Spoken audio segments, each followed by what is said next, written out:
मित्र हो, इतिहासाची पाने या सिरीज मध्ये आज बघू छत्रपती शिवाजी महाराजांच्या दोन पिढ्या आता काय करतात। इतिहासाची सुवर्ण पाने चालताना छत्रपती शिवाजी महाराजांनी आपल्या सर्वांनाच राज्यकारभार, जनसेवा याचे आदर्श घालून दिलेले डोळ्यासमोर येतात। या छत्रपती शिवाजी महाराजांची आताची पिढी नक्की कुठे आहे, काय करते हे तुम्हाला माहित आहे का?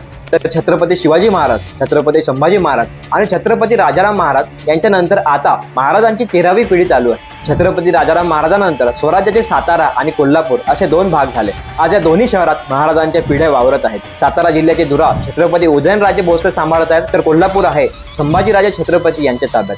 तिकडे साताऱ्यात उदयनराजेंची कारकीर्द सुरू झाली ती नगरसेवकापासून, आणि या वर्षीच्या लोकसभा निवडणुकीत 35,771 मतांनी त्यांनी साताऱ्याचा गडही राखला आहे। दुसरीकडे कोल्हापुरात राहून जननेतेपद भूषवत आहेत ते संभाजीराजे छत्रपती। कला, क्रीडा, संस्कृती आणि समाजकारण यांची अत्यंत आवड असलेले संभाजीराजे मराठा आरक्षण, गडकिल्ल्यांचे संवर्धन यातून समाजाचे कर्तव्य बजावत आहेत।